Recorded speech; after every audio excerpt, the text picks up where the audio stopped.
So now we are in the position to answer the following question: is Cm star Rd equal to LRD? Meaning this the left hand side is the collection of Caratheodory measurable subsets, Caratheodory measurable sets with respect to the Lebesgue outer measure, Lebesgue outer measure M star, and on the right hand side we have the collection of Lebesgue measurable sets as we have defined them before. So the question arises whether if you use the Lebesgue outer measure M star and define the Caratheodory measurability condition and get a sigma algebra, this sigma algebra whether it is the same as the Lebesgue sigma algebra or not.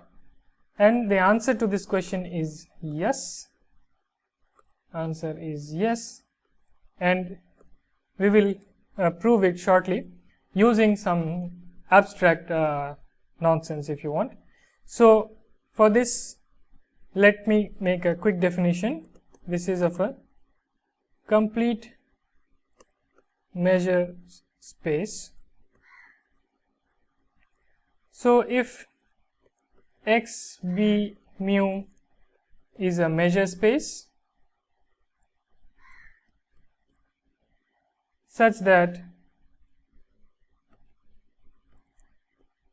every subset of mu null set is also measurable and hence null,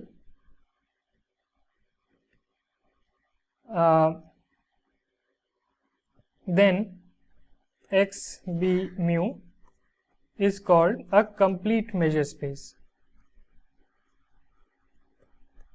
Measure space.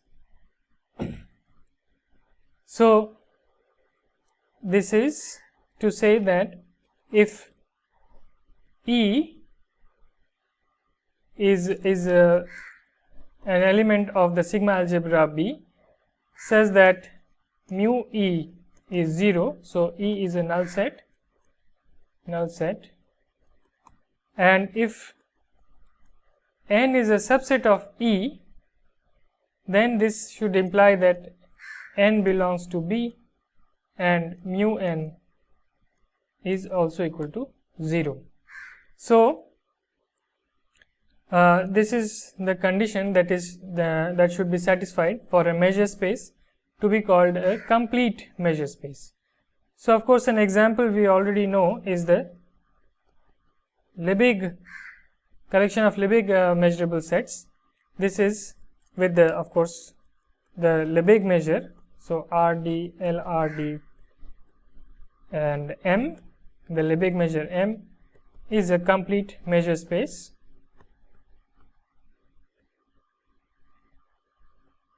Because when you have a Lebesgue outer measure 0, then a set becomes measurable. So the prototypical example of a measure space given by the Lebesgue outer measure on RD, Lebesgue measure on RD is a complete measure space. Now consider B, the sigma algebra B, as a Boolean algebra and mu as a pre-measure. So of course a Boolean algebra is a sigma algebra is a Boolean algebra and a pre-measure, a measure is a pre-measure. So let me repeat, a sigma algebra is a Boolean algebra and a measure is a pre-measure. So you can consider B as a Boolean algebra and mu as a pre-measure on B. Okay. Then the Hahn-Kolmogorov extension theorem, Hahn-Kolmogorov extension theorem gives another sigma algebra, a sigma algebra B prime containing B, and a measure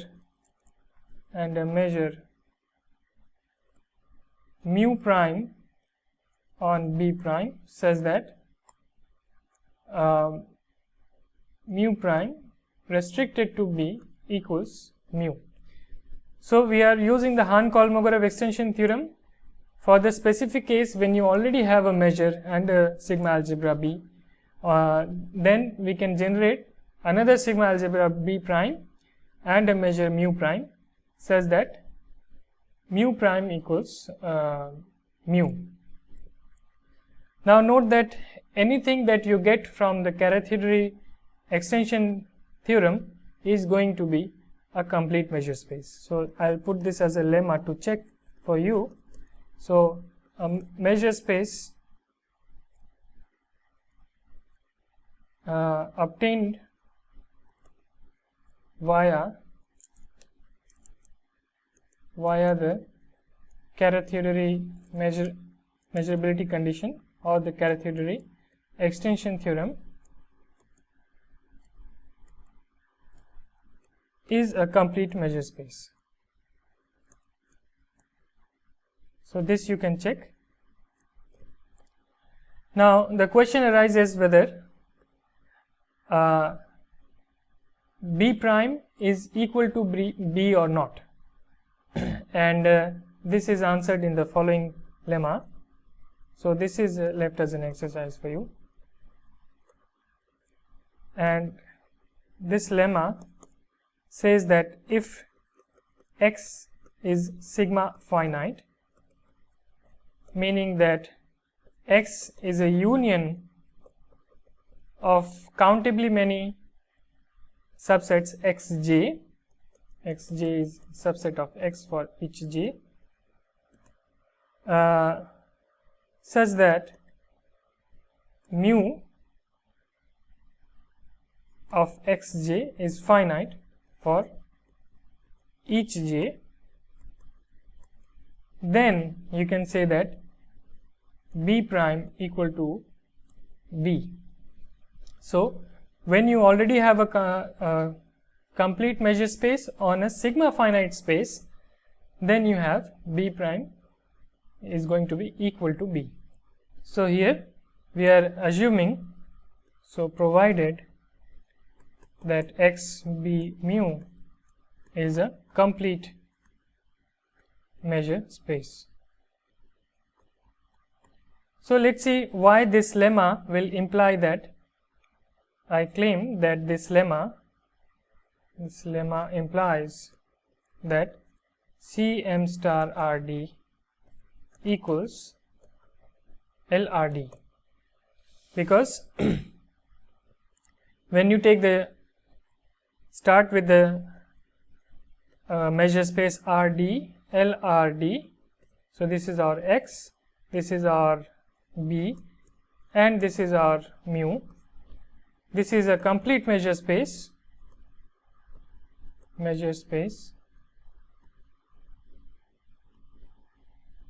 and then we note that, and Rd is sigma finite, since Rd can be written as the union of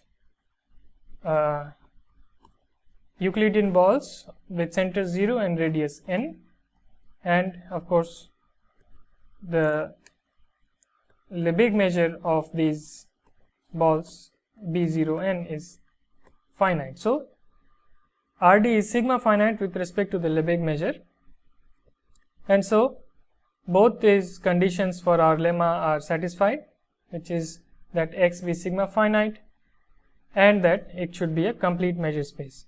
So this implies that this B prime, so B prime is nothing but this CMRD, this is B prime and this is B. So the lemma says exactly that B prime is equal to B. So we would have shown that once we show the lemma, we would have shown that the Caratheodory collection of Caratheodory measurable sets is equal to the collection of Lebesgue measurable sets. So I leave it to you as an exercise to check the details of this implication, that the lemma implies this. Check the details. In particular, show that we have that the infimum of, so for any set E in RD, the infimum of the elementary measures of boxes such that E is covered by the union of the boxes is equal to, so this is nothing but of course the Lebesgue outer measure E, but this is also equal to the infimum of the sums when you replace boxes by measurable sets rather than so you replace boxes by measurable sets in general. So here BI are boxes, and here EI belong to the Lebesgue sigma algebra for each I. So one has to show this equality to conclude that because the left hand side is the Lebesgue outer measure and the right hand side is the outer measure. So here I should rather write no, it's okay. So this is the Hahn-Kolmogorov prescription when you go from pre-measure to an outer measure and then use the Caratheodory measurability. So we have to show that the two outer measures given by these two formulas are exactly the same. So once you show this, then the lemma implies that the collection of Caratheodory measurable subsets of RD with respect to the Lebesgue outer measure is the same as the collection of Lebesgue measurable subsets of RD.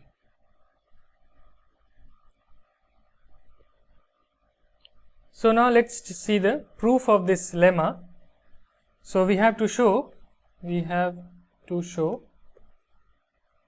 that if E belongs to B prime, then E belongs to B. So remember that B prime. So remember that we had X V mu, a complete measure space, which gave via the Hahn-Kolmogorov extension, Hahn-Kolmogorov extension theorem, another sigma algebra B prime and mu prime on B prime, such that mu prime when restricted to B prime, when restricted to B, is exactly mu, and so we can write B prime here as C mu of, well, not mu but mu star, which is generated the outer measure induced by the pre-measure mu. So this mu star is defined via mu. It's a pre-measure defined via mu. This is the Hahn-Kolmogorov procedure to go from Boolean algebra and a pre-measure to a complete measure space. Now we are already starting with the complete measure space, and we have to show that whenever we have X is sigma finite, then B prime is a subcollection of B, and so B prime is equal to B. So how do we show this? So if suppose first that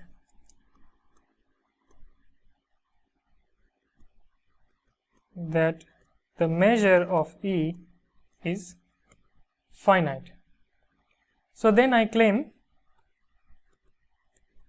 that there exists a set A in B such that E is a subset of A and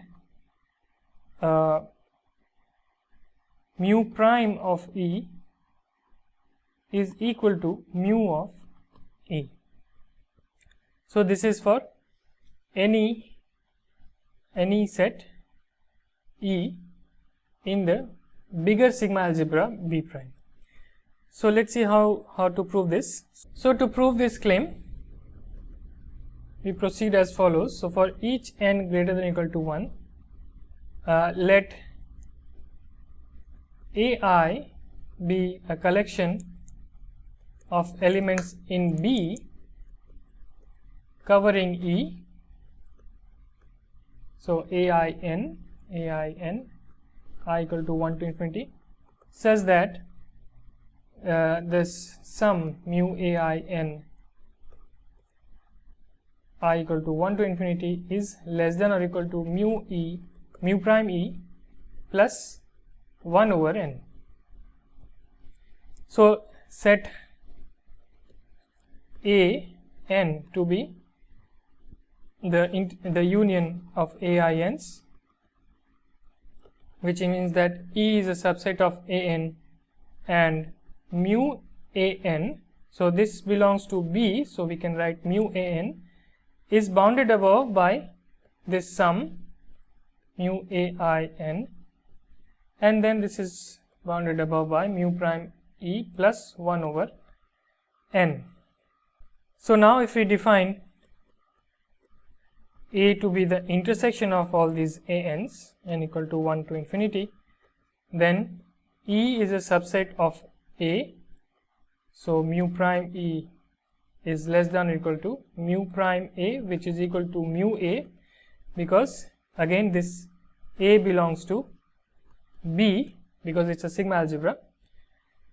So we have mu prime E less than or equal to mu A. On the other hand, mu A is less than or equal to mu AN for any n, and so this is less than or equal to mu prime E plus 1 over n for any n greater than or equal to 1.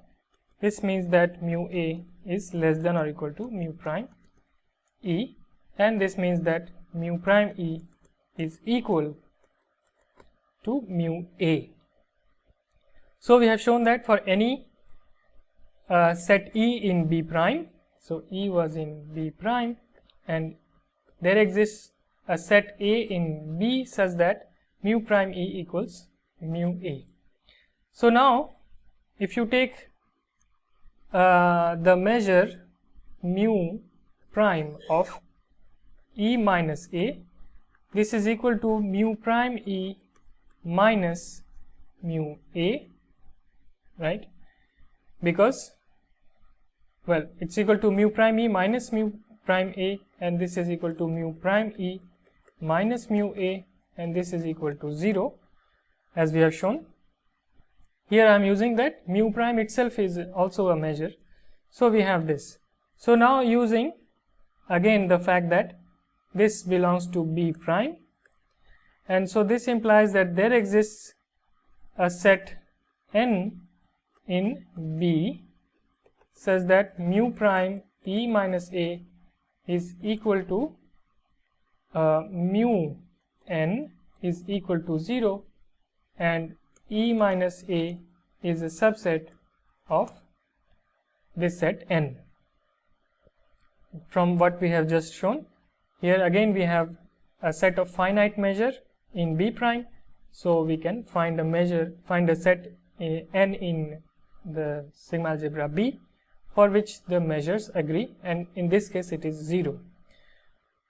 So this means that E minus A is a subnull set, which means that E minus A is mu measurable. This is E minus A belongs to B because X be mu is a complete measure space.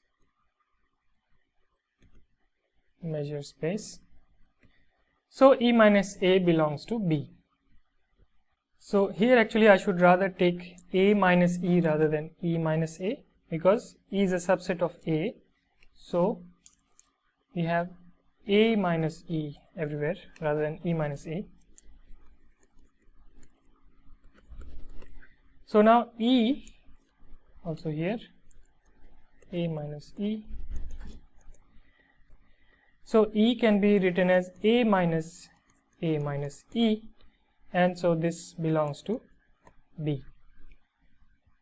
Now this proves the statement when E has finite measure.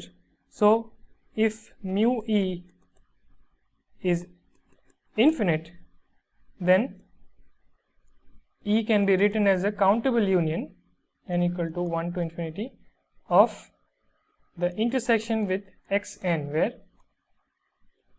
x is the union of xn, n equal to 1 to infinity, with mu xn finite for all n. So now we can say that even if E has infinite measure, then each of these is finite measure.